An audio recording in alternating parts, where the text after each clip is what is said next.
Beautiful. Just before we move on to what I wanted to speak about first this afternoon, which is a little more on how we refer to jurors in the transcript, I just quickly wanted to clarify one point on arraignments. Now, this is potentially something you, Diane, have come up against in the past, but I just wanted to clarify for all of us that we spoke a lot this morning about arraignments involving an accused person pleading not guilty. And of course, or sometimes, maybe pleading guilty to a couple of charges and not guilty to the rest.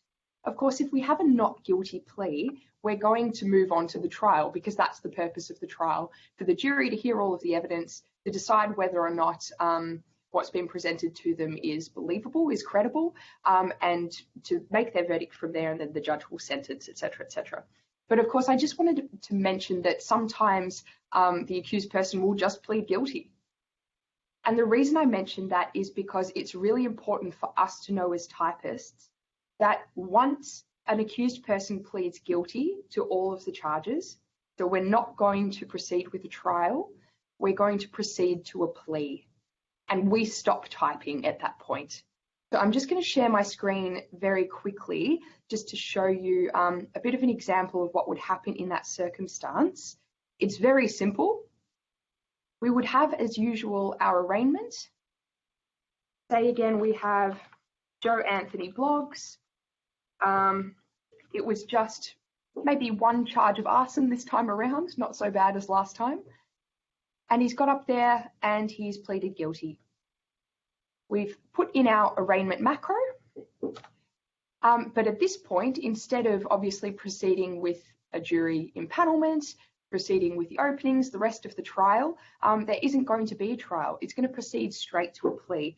So what we would pop in at that stage, my computer will allow me, is another inner margin notation. So we've got one tab in, we have an open bracket, and we pop in, at this stage, the matter proceeded to a plea, full stop, close bracket, and we stop typing.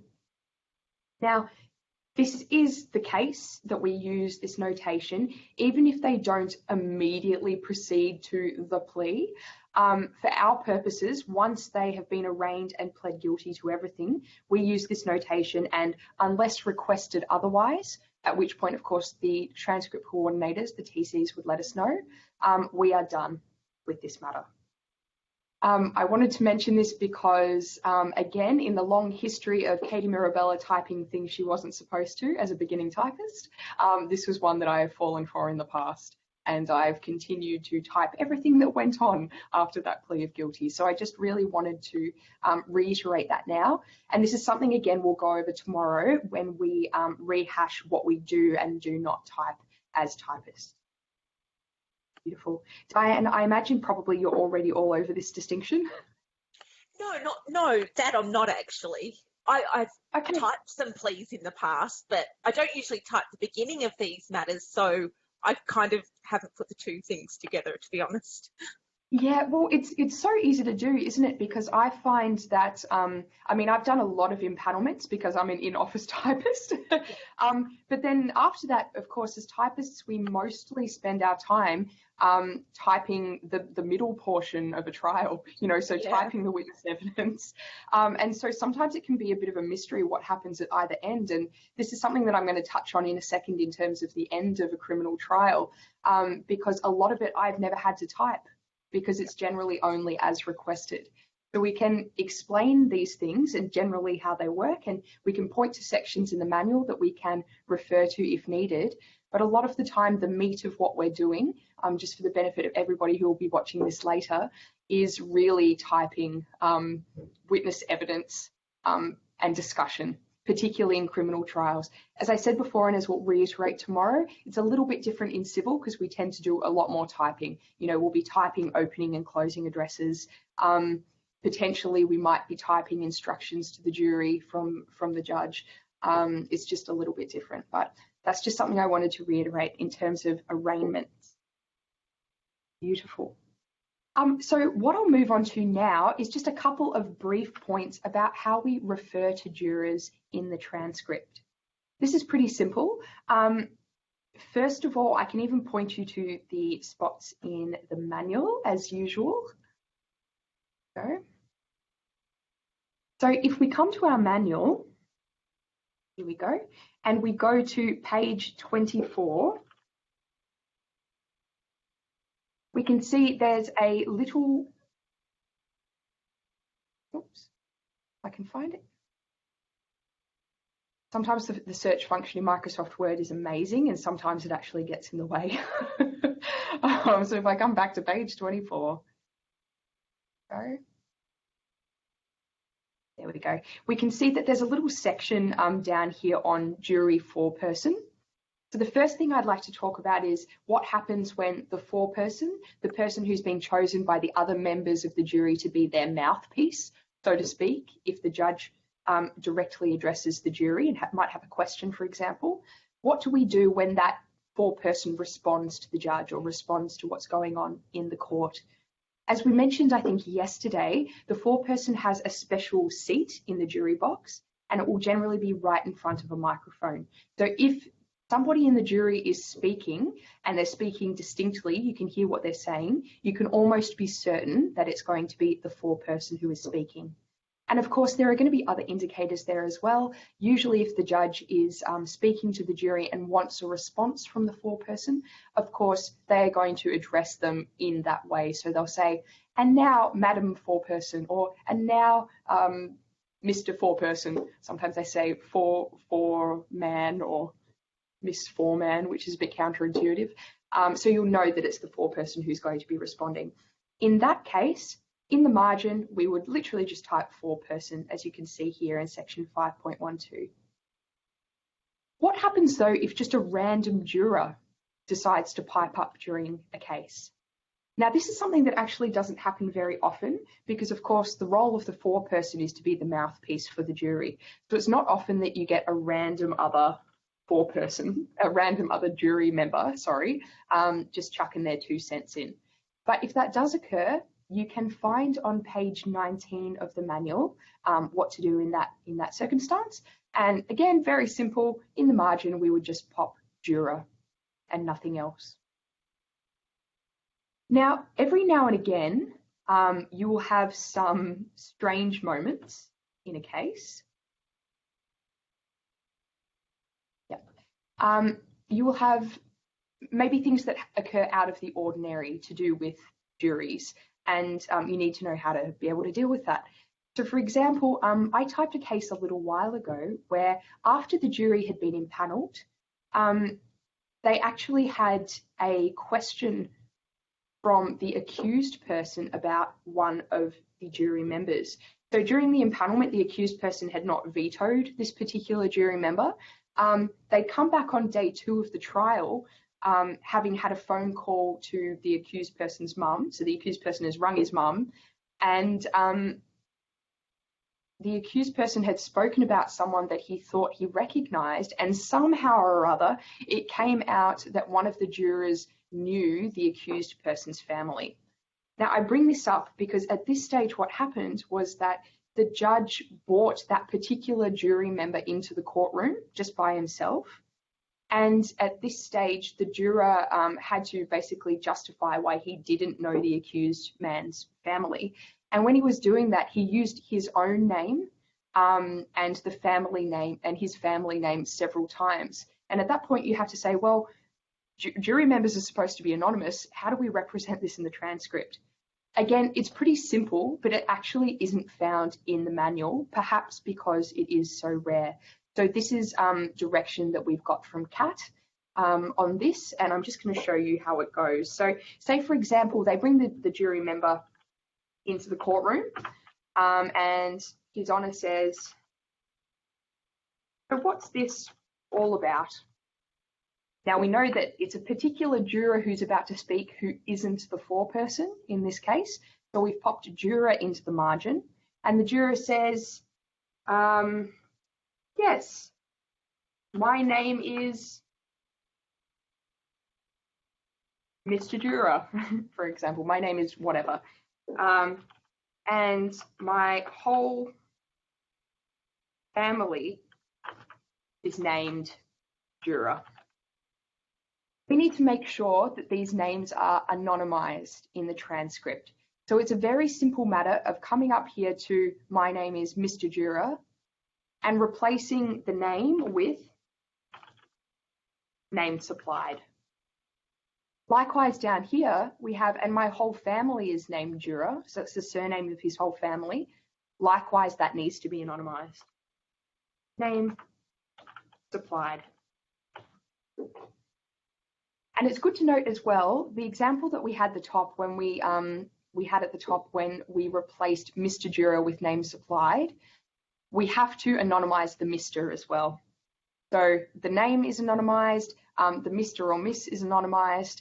We just have to make sure that nobody reading the transcript is going to know the particulars of this juror in terms of their name. That's just something else to keep in mind, and I really recommend maybe making a note of that, because as I say, it's something that doesn't appear in the manual, but every now and again it does come up. And I think that's probably a good point as well, just in terms of using your resources as a typist. Don't be alarmed if weird little things like this occur when you're typing, because as those of you who have typed before would know, you can never possibly account as a typist for all of the things that might happen in any particular cut. There are so many different types of cases, there are so many weird and wonderful things that can occur during cases. It's just a matter, if you come up against something new, of first consulting the manual. Then perhaps if you're still not sure, maybe sparking some of your fellow typists who are working on the same case. If they don't have the answer, you could also spark or email the transcript coordinator in charge of the particular case that you're typing on.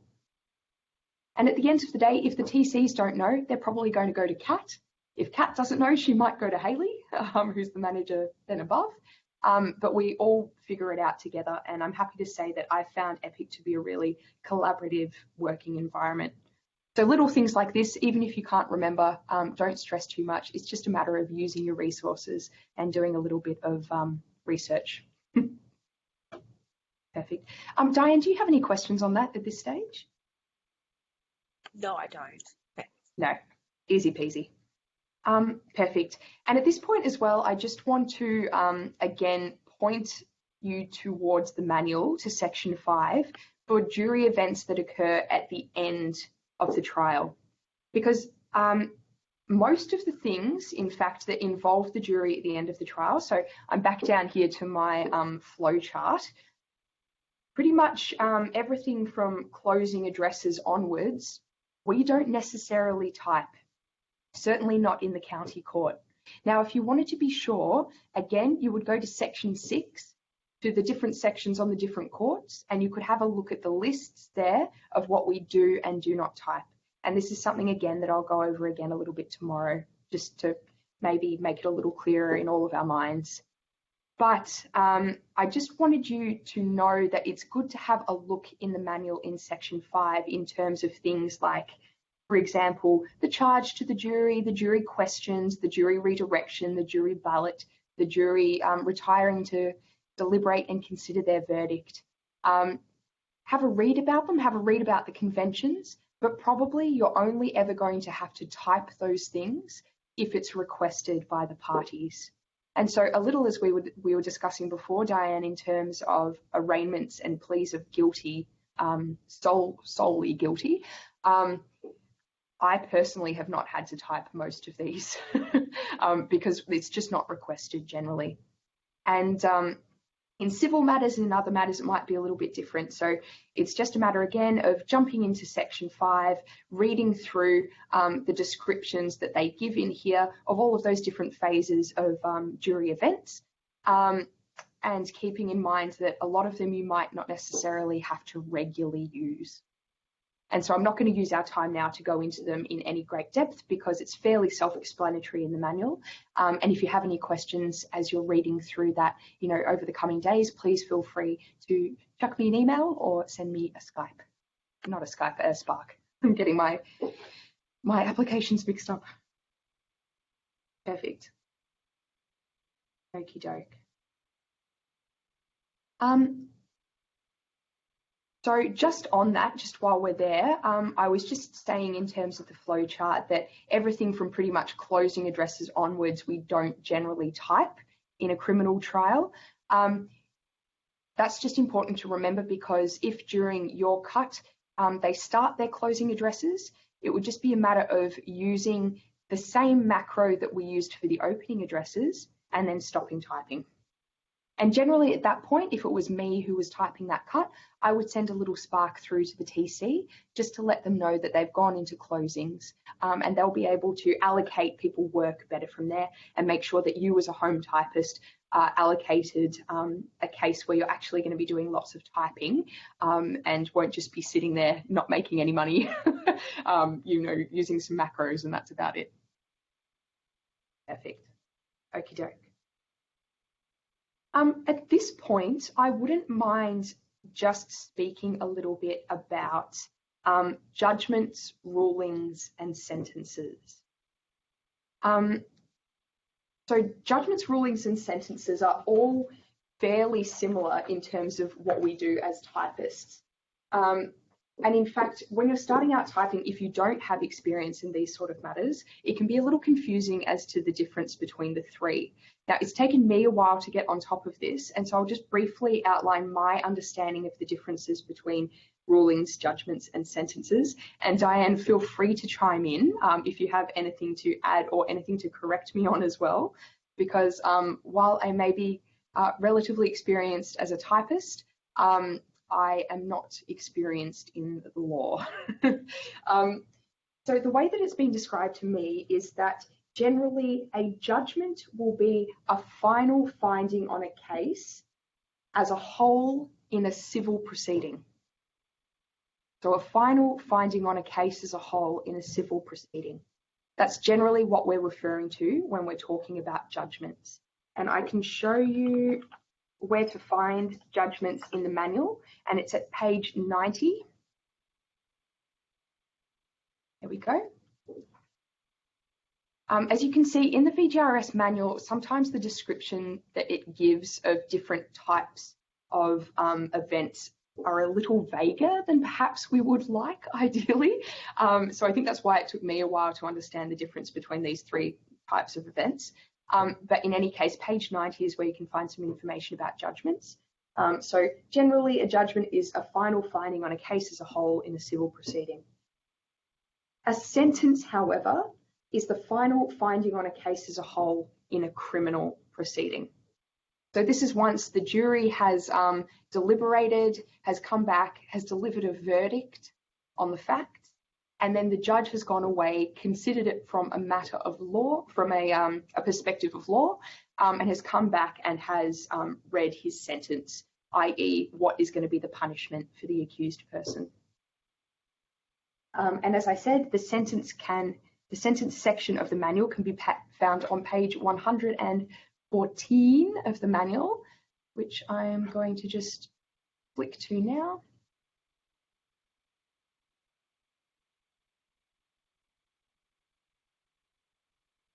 Here we go. You can see about halfway down the page, we've got a section on sentences. And then the final other type of event that I wanted to mention is a ruling. Now, a ruling, as I understand it, is a finding on an issue of fact in a particular case. So I believe this can occur in civil or in criminal matters, a finding on an issue of fact. So generally it will occur throughout the proceeding, at some point during the proceeding.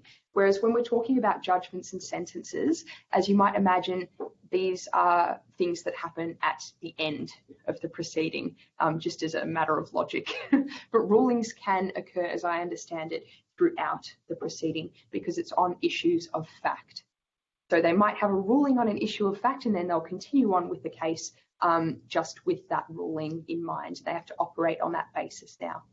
And if you wanted to look up rulings in the manual, they are just one page back at page 113. Here we go. We can see we've got a whole section on rulings there and also a little subsection on rulings in the Magistrates Court, which we don't need to worry about just now. Beautiful.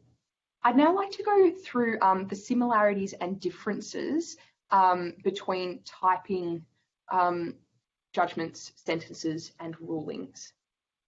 The first thing that is very easy to mention and to remember as a typist is that when we are dealing with a judgment, a sentence, or a ruling, we never, ever, ever use contractions.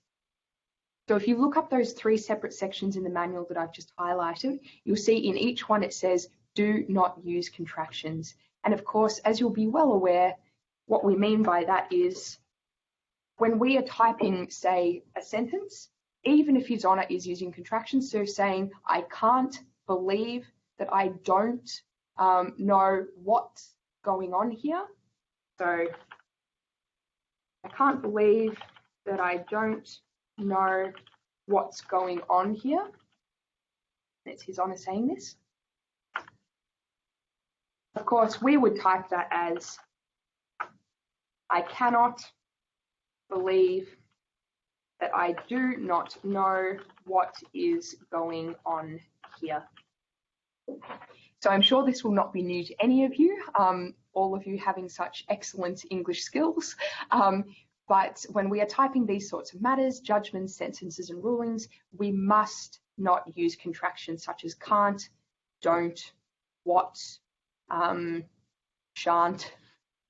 Of course, we could think of many more examples. We must write them in their proper form. Cannot, do not, will not, shall not, what is, etc., etc. And that's just so it lends the transcript an air of professionalism and probably lends it an air of gravity as well. And of course, it is an important document. So it's important to remember no contractions whatsoever. The next thing that I just want to mention in terms of these 3 types of matters is the difference between what we type and what we don't type for each of them. And that mainly relates to discussion. So of course, we've talked about discussion. We've discussed it a lot over the last few days. We are, of course, talking about chit-chat that occurs between the judge and the lawyers. Now, just to put it in short form, although you can look this up in each of those sections that I just highlighted in the manual. In terms of discussion prior to the ruling, judgment, or sentence, that is, say, for example, we're going to hear a judgment first thing in the morning on a Monday, and the matter begins. The judge comes and sits down in the courtroom and the lawyers are there, and they have a bit of chit chat, and then His Honour says, okay, no worries, now I'm going to read out my judgment, and he starts reading out his judgment. That's what I'm referring to when I'm talking about discussion that occurs prior to the ruling, judgment, or sentence. Now, it's good to just bear in mind that for judgments and rulings, we do type out the discussion that occurs prior to those judgments and rulings being given. So again, use our Monday morning example.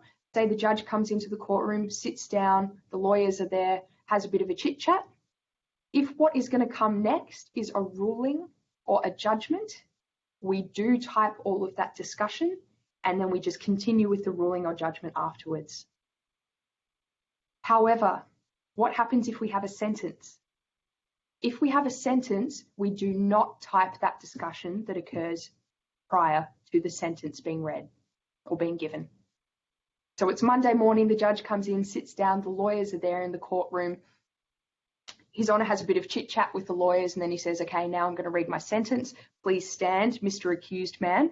And he reads his sentence. We do not type the discussion that occurs prior to that sentence being read. So just to rehash, discussion prior to this sort of event, rulings and judgments, yes, we do type it, and then we just proceed with the ruling or the judgment. Sentences, we do not type the discussion that occurs prior to that sentence being read. We just begin when the sentence does. So that's that one very important point. The next thing that I just wanted to talk to you about was, well, how do we indicate in the transcript that something like this is happening? And that is fairly simply explained. First of all, I'm going to focus again on judgments and rulings and then treat sentences separately because that's where the difference is for macros. Now, we've just been talking about the fact that judgments and rulings, we do type the discussion before they begin. So what would happen, for example, is say, oops.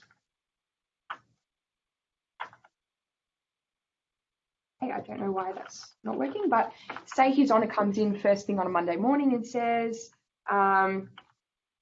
is everyone ready to go? And Mr. Lawyer says, yes, we are. We are all ready. Okay, well, if for a ruling or a judgment, this is classed as discussion. So we've typed it and that's no problem. And now His Honour says, now I'm going to read my ruling/judgment. What we do at this point is we use a macro to indicate the fact that the ruling and or judgment, or just ruling or judgment has started. So what we do for that is we come up to our VGRS Word Macros ribbon and we come across to Court Events. And if we come down to E, we can see that there's a macro for Start Ruling. So I'm going to click on that and I'm going to pop the judge's name in, say it's Judge Patrick. And I'm going to press His Honour. And you can see here that it's generated this macro for us. It says ruling follows. It's popped his name in here with this ruling section over here, and it's given us His Honour. So we can start typing in here, in this matter, I do not know why anyone would find him not guilty or something. Of course, no judge would ever say that, but the reason that I type that out is because I just want to indicate again that at this point, after we've started with the macro, we are not going to type any contractions. Just keep in mind as well, though, what comes prior is, of course, discussion. So contractions are fair game in there. It's just after we've used this macro, we're going to get rid of our contractions. Say we come to the end of that ruling. Likewise, we're going to jump back into our VGRS Word Macros ribbon, jump on over to Court Events, and quite obviously we've got an end of ruling macro. I'm going to press OK, and it's generated the end of ruling macro there. Now you can see there that that involves 3 dashes, dash, dash, dash, centered in the middle of the page, and then the end of ruling macro proper. What the 3 dashes means is that a matter has more or less come to the end. Now, in a ruling, after the official ruling or judgment has been given, there might actually be some further discussion. So His Honour might say, is that everything for the day? And the lawyer, Mr. Lawyer, might say, oh, what have I just done? Yes, that's it. You can see I'm using contractions again because it's after the end of ruling macro. And then they might adjourn for the day. If that's the case, what we would do is we would put another 3 dashes here, which seems a bit counterintuitive, but particularly if it's a judgment, actually. But we've come to the end and there's no more evidence to be given in the case. The judgment has been given and it's done. I should say that if this is a ruling, as we discussed before, rulings can occur at any point really in the proceeding. So potentially instead of having the 3 dashes, we might know that we're going to come back tomorrow and we're actually going to have some more witness evidence just with this ruling in mind. So we might at that point, when adjourning for the day, come to adjournments and say, adjourn until we know it's going to come back tomorrow. So I'm going to put in the 6th of the 7th and tomorrow they'll come back. If it were a judgment, we would use the dash, dash, dash there again, because we know the whole matter has come to an end, as far as I understand it. But for rulings, we could do the dash, dash, dash again down the, for rulings, we could do the adjourn until whenever. Now, we've used the ruling example, but I said before that it's pretty much the same for judgments. So for judgments, as we've said, we do transcribe the discussion that occurs previous to the judgment. And when we come down here, we also use a macro. However, you might have seen before in court events, there's no macro for start and end judgment. What's that all about? Well, somewhat inelegantly, we do exactly the same macro as we would for ruling, but we just manually change it to judgment. So for example, up here, we've got ruling follows. I would literally just put in judgment follows. I'd come down to the next line and I would change ruling here to judgment. Except I'd have a space in between each letter because that's just how the macro comes up. And likewise, at the end, I would change end of ruling to end of judgment. So just to rehash, if it's a ruling, we use the macro, and in court events, you can see it says start and end ruling, so no worries, ready to go. If it's a judgment, however, we use the same macro, start and end ruling, but then we just come down here and we change it manually to judgment follows, judgment here, end of judgment. Now you might ask, well, why don't we have a macro for start and end judgment? What's that all about? And the reason for that is that judgments, as we said right at the start of this little segment, are generally a final finding on a case as a whole in a civil matter. Now we've been using this VGRS word macros ribbon pretty much the whole week, and we've said time and time again, this is really a criminal macro ribbon. So it's not surprising then that we don't have a macro for judgments, which are generally for civil cases as I understand it. Okey-doke. So that's that. The next thing I'm going to move on to is what happens if we have a sentence? What do we do in terms of macros? And the answer to that is very simple. We don't do anything. So if we come back up here to court events, we can see there's nothing in here about a sentence. And actually, even though that might seem a bit strange, the reason for it is pretty simple. And that's because before, when we were discussing the fact that we don't type discussion prior to a sentence being read out, when we know that, well, it kind of makes sense that there isn't a macro to introduce a sentence, because the first thing that you're going to be typing is the sentence. So generally, what will happen is when we type a sentence, it'll be sent back straight to the parties, and there won't really be anything else to differentiate the sentence from, because we haven't typed that discussion that occurs prior. With sentences, we can transcribe, and in fact, we should transcribe the discussion that occurs after the sentence is given. But we will, in the transcript, differentiate that by putting the dash, dash, dash between the end of the sentence and the start of discussion that follows the sentence. So for sentences, no discussion to be transcribed before, and thus no need for a macro to introduce the sentence. When we get to the end of the sentence, we do the 3 dashes in the middle of the page to indicate that the sentence is finished being read, and then we start the discussion just under that, as we usually would. So usually what the start of a sentence will look like is really simple. Of course, you'll have, as per usual, right at the top of the page and at the start of the sentence, we would have our footer. So say it's cut J, Anand monitored it, type her initials, and then it's literally just going to start like this, His Honour. And we're going to start the sentence after that, making sure that we're not using any contractions. The sentence continues, the sentence continues, the sentence continues. And then when the sentence is finished being read, and generally this will be pretty obvious because the judge will look up from where they've literally been reading and start talking to the lawyers, we would make sure that our cursor was in the center of the page. We'd go dash, dash, dash to indicate the fact that it was finished. And then we would start our discussion on the next line, His Honour. So that's it. You can be seated, Mr. Accused, and the lawyer might say, now, I just wanted to discuss, oh, well, I won't put those in because we never use the ... to trail off, but you know what I mean. At that stage, they will commence their discussion again.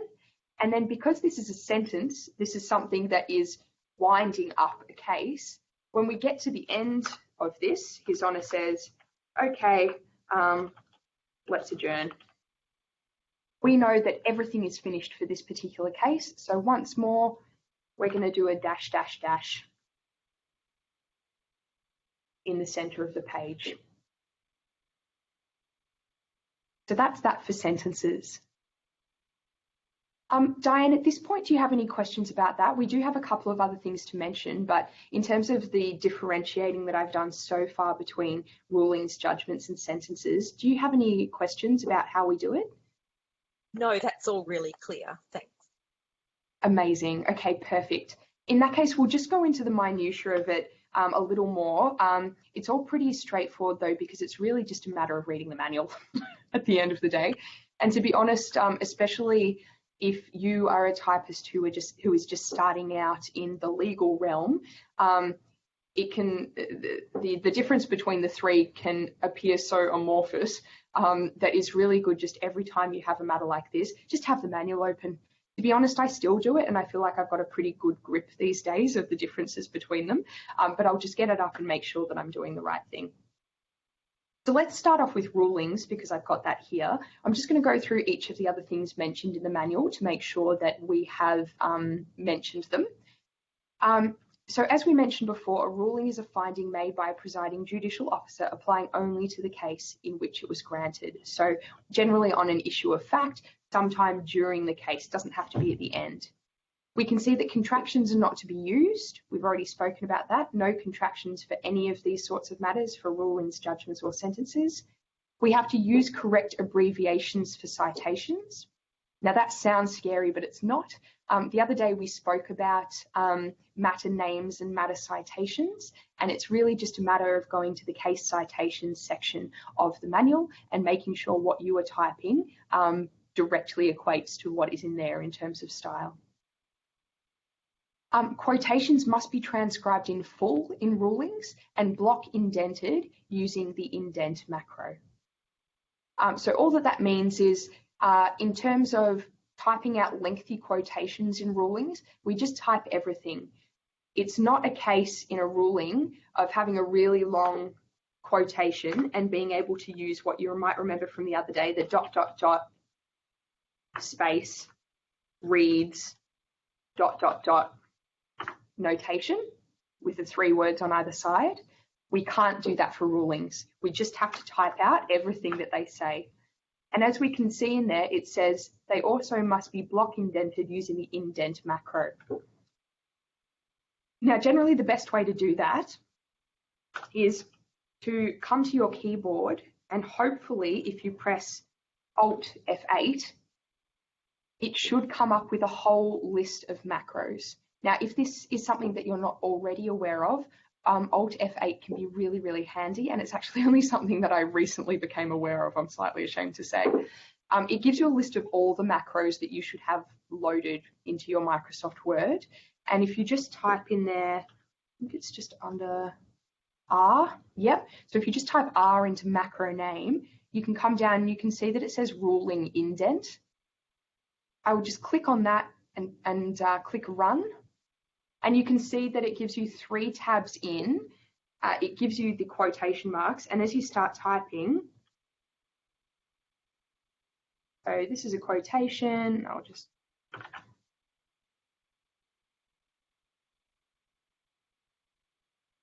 not working. In any case, what it should do is, it's a bit different because I just copy pasted things, but if you were to just type out your long quotation, it should look like this. So it's further indented than the rest of the text that you're typing in the ruling. And of course, once you come to the end, you don't have to worry about putting in an end of quotation macro or anything. You will just full stop and end the quotation with your double quotes. Because of course, as we talked about the other day, VGRS loves us to use double quotes when we're quoting anything.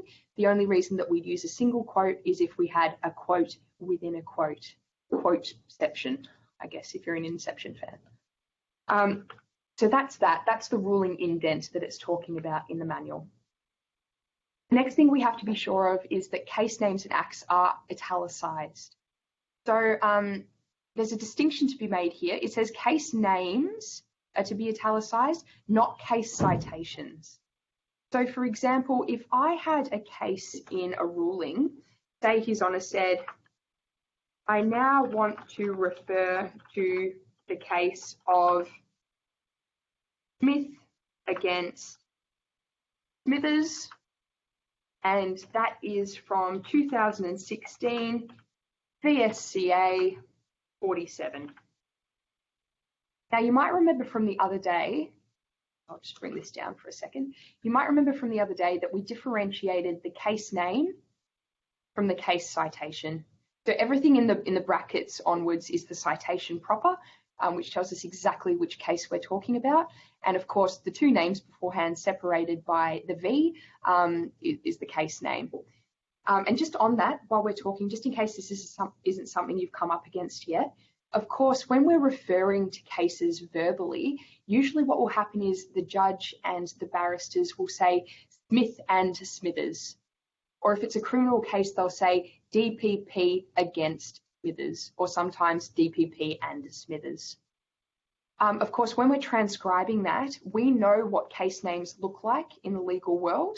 We would never type out Smith and Smithers. We would type Smith v. Smithers or DPP v. Smithers. That's just a little point along the way that I'm sure probably you've already got your head around, but I just wanted to mention. Now back to our point about italicizing in a ruling, we need to italicize the case name, but not the citation.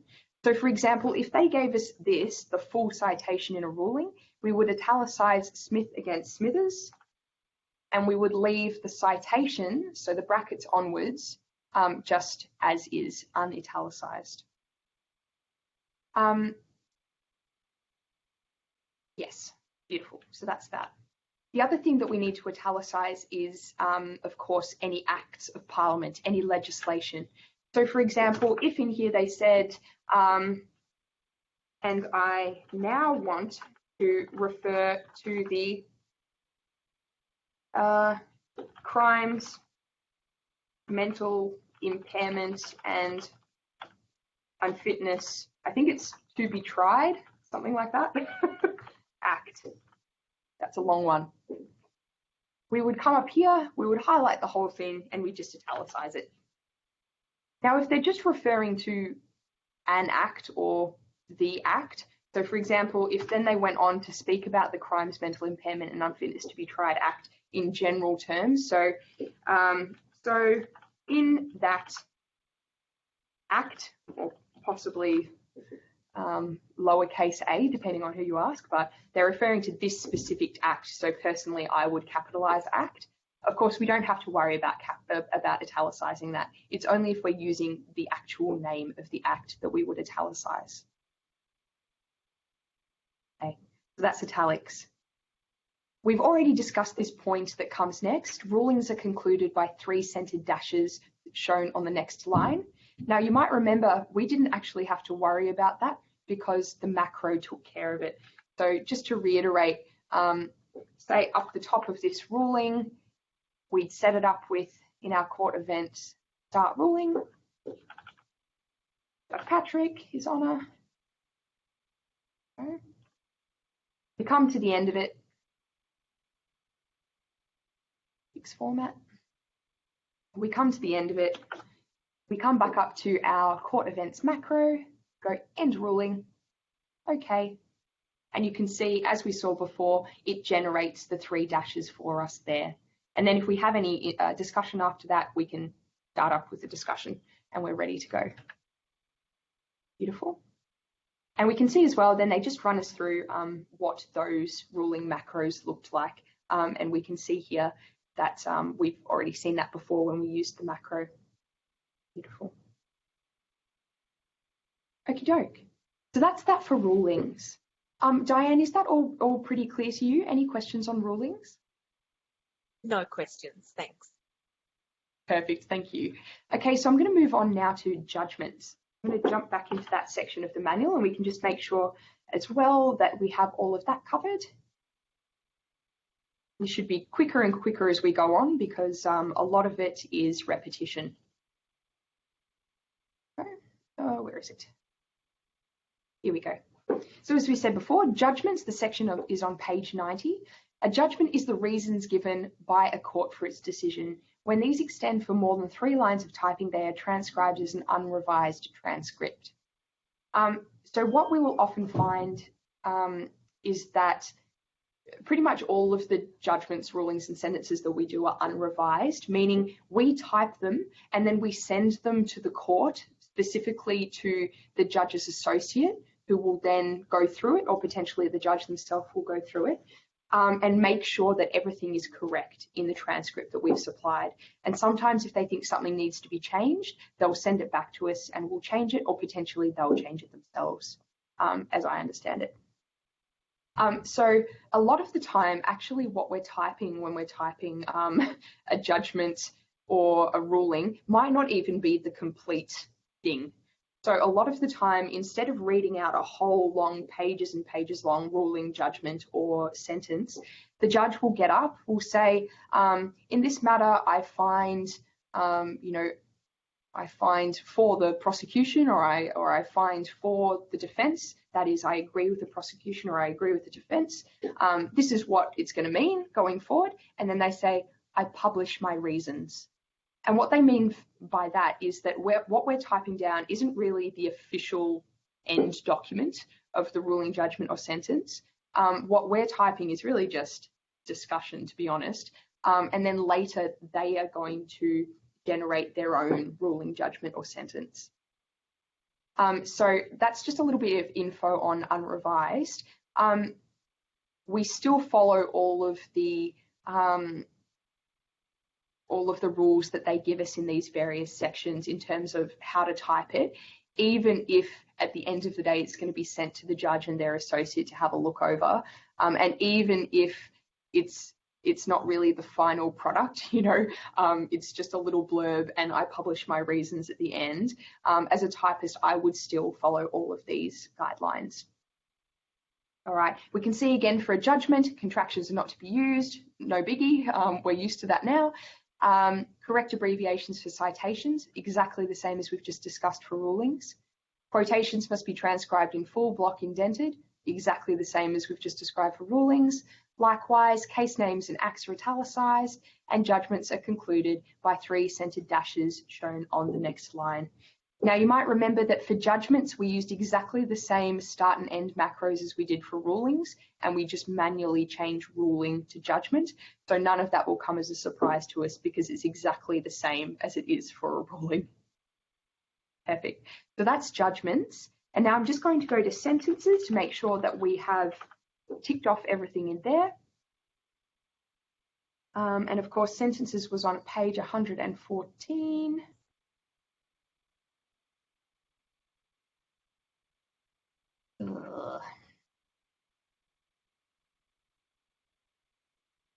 Oh, word, why?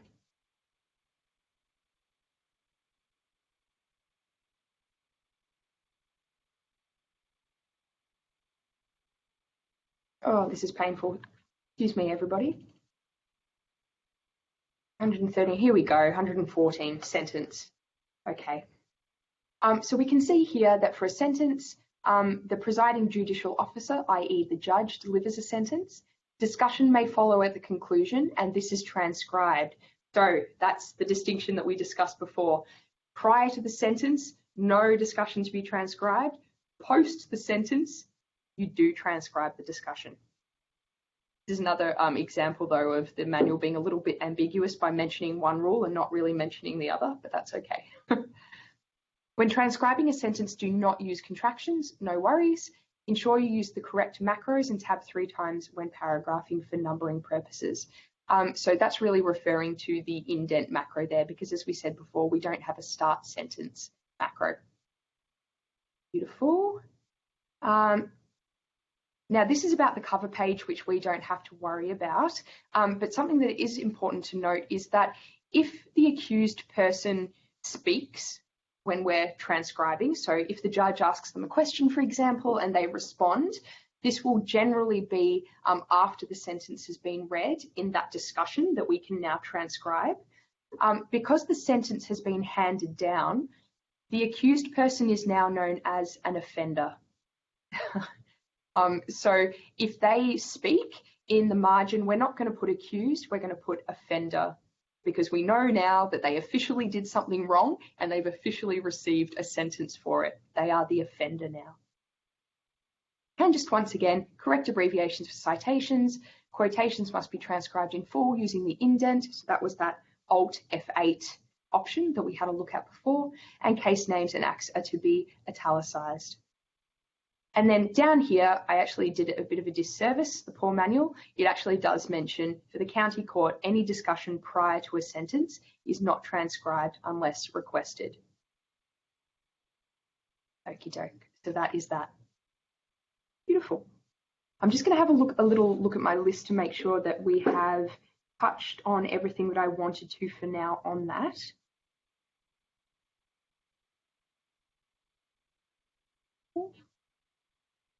And I think we have.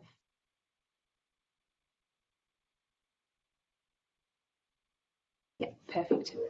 Okie doke. Diane, any questions thus far on the two that we just went through after rulings, so on judgments and sentences? No, I don't think so. Thanks. Easy peasy. Beautiful. So just as a wrap up, it might be a little bit to get your head around at the start in terms of what sort of matter am I typing, you know, what sort of phase of this matter are we up to. The good news is when we are looking at our transcript schedule, I'm going to come, for example, I might come to the backlog. Is there anything in here?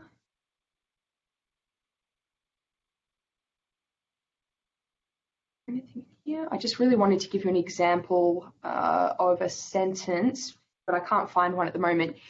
Over here in our county court tab, for example, the good news is generally our TCs will give us a bit of a clue of what sort of matter it is that we're typing. Now, of course, we've already spoken this week about the fact that almost immediately when we're typing any new sort of matter, we're going to know whether or not it's criminal or civil. Because if it's criminal, it's going to be DPP against whoever, or if it's a super old matter that we're typing for some reason, which would definitely not happen, it would be R, V, whoever. So that's how we know that a matter is criminal. And if it were civil, we know because we've got two names on either side of the V. The DPP isn't involved. So down here, you can see one of our completed sent matters for the county court was Suzanne Carroll against Allegiant Australia Pty Ltd. So if it didn't say civil trial here, you would still know that it was civil because we have two parties on either side of the V. So that's the first thing that we take note of when we're trying to figure out what sort of matter we're going to be typing on. And then generally our TCs will let us know if it is, for example, a ruling, a judgment, a sentence, a directions hearing. We have other sorts of matters as well, and it will generally be written in the description of the matter. So something that you don't have to worry about too much yet, but might become important in the future are Supreme Court directions hearings. So as I understand it, having not typed that many actually, they generally occur on a Friday, and there will be a lot of different parties before perhaps a single judge, and the judge will ask each of the parties, where are we up to in this case, and what do we need to get this show on the road? So that's what we mean by directions hearing. And as I understand it, it's just something that happens on Fridays in general. So again, if you weren't sure, you would generally be able to come to your matter name or even into the spreadsheet, and the TC should have put a description of what it is that you're typing on. Likewise, if I come across to the backlog, so this is just delayed work, so work that we didn't have to get out on a running basis. We didn't have to do a one-day turnaround or anything like that. We can see that most of these have a bit of a description of what it is that we're dealing with. Circuit directions hearings, anything else interesting? Not really. We've got a lot of civil stuff in here. We actually do have some delayed criminal stuff down the bottom, but it'll be just the same if you were dealing with a sentence or a judgment or a ruling. Generally, the TC would just put that in brackets down the bottom. And if you were ever really keen, just as a matter of interest, you can actually look up what sort of matter it is that you're dealing with by going to the County Court Daily Lists website.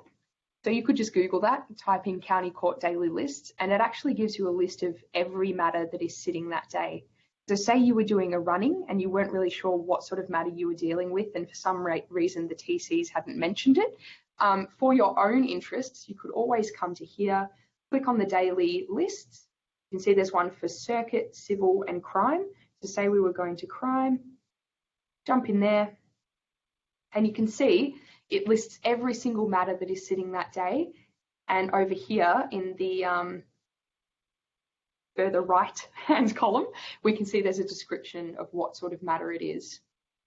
It's just another good resource sort of for your general info. And likewise, there is a exactly the same equivalent for the Supreme Court is the Supreme Court daily lists. So you can jump in there, view the current daily list.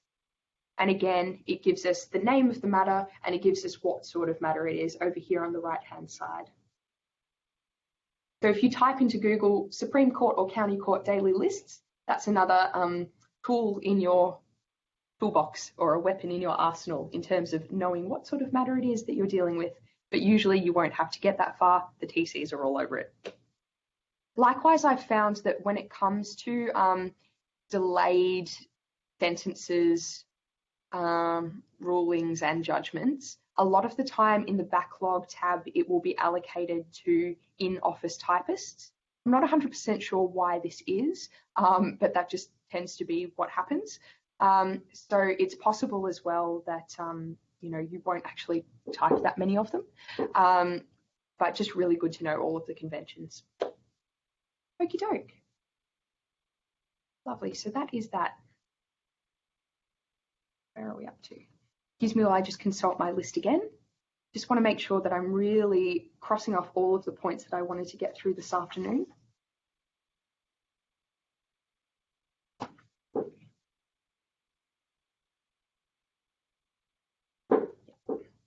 Okay, wonderful. So the time is now 2:30. I might just briefly, I might give a bit of an introduction as to what we're going to be looking at tomorrow. And then Diane, we might have a little bit of time just for us to talk about anything that is weighing on your mind in terms of questions. But I'm actually tempted, given that I've given you 2 typing tasks, which of course you don't have to complete all of, but there are 2 of them, and you might still like to scroll through a bit more of the day 1 of that trial example that we looked at. I'm tempted to finish a little bit earlier today as well.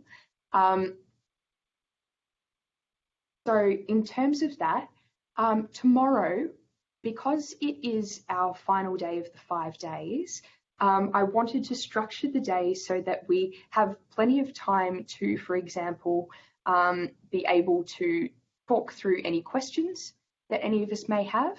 But I also want to spend some time clarifying some things and some time speaking about civil matters in particular. So the way that I was thinking of structuring tomorrow, and I'd love your feedback from anybody, is we could have some time in the morning to have any questions or feedback from the type tasks. After that, I would like to spend some time talking about just again what we do and do not type in criminal matters, because we spent a lot of time talking about criminal matters in the county court this week. And today we've spent some time touching on the sorts of things that we do type in criminal trials. So for example, we're almost always going to type discussion. We're going to type witness evidence that is happening live. We're going to, yeah, well, they're the main ones, but there are other things that we're not going to type. For example, we're not going to type out the full jury empanelment. We're not going to type out the full opening or closing addresses. We're not going to type out directions to the jury, etc., etc. So I really wanted to spend some time just making sure we're all across where to go if we're not sure if we should be typing this or not. And just as a little pressy to that, where I'm going to be pointing you is, of course, the manual to section 6, which gives us those tables of what to type and what to not type. And I'm going to be pointing us towards using Spark and TCs and other typists and all of those things. And then I really want to spend some time going over some of the differences in civil matters. There are some macros that I'd love to go over with you tomorrow that are applicable to civil, because we've spent a lot of time looking at all of the macros and the events in the VGRS ribbon, so the criminal ribbon, really. And we've only really spent a tiny bit of time in the transcript ribbon or the civil ribbon. There are some important macros in the civil ribbon that are different to the ones in the criminal, and they're the ones I'll really highlight tomorrow. But there is a little bit of overlap as well. Really, at the end of the day, there are some macros that really you could use from either ribbon. Every now and again, it makes it a bit difficult for our mergers because for some reason, the merge technology doesn't like it when there are different ribbons being used, but it's never been a real problem in my experience as a typist. So generally, as a rule of thumb, as we've said, we'll use VGRS for criminal, transcript for civil, and I would just really want to spend some time tomorrow talking about what happens when we type civil matters. And then if we have time towards the end of the day, as well as assigning you some more type practice tasks, I would really like to spend a little bit of time introducing you to the Magistrates Court. Now, this week we've spent almost all of our time on county. We've referred to the Supreme Court a fair amount because the conventions are almost exactly the same for the Supreme Court. There are just a few differences in terms of the things that we do type in the Supreme Court that we wouldn't in the county. And again, have no fear, they're all laid out in the manual. So if you're ever unsure, you can refer to section 6 there.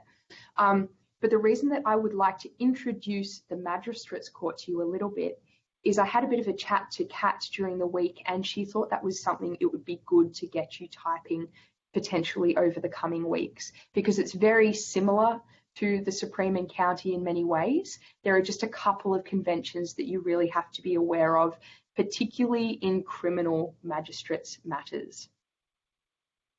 So that's just a little summary of what I hope to get to tomorrow, rehashing what we do and don't type in criminal versus civil, talking about civil in general, and briefly introducing the Magistrates Court to you.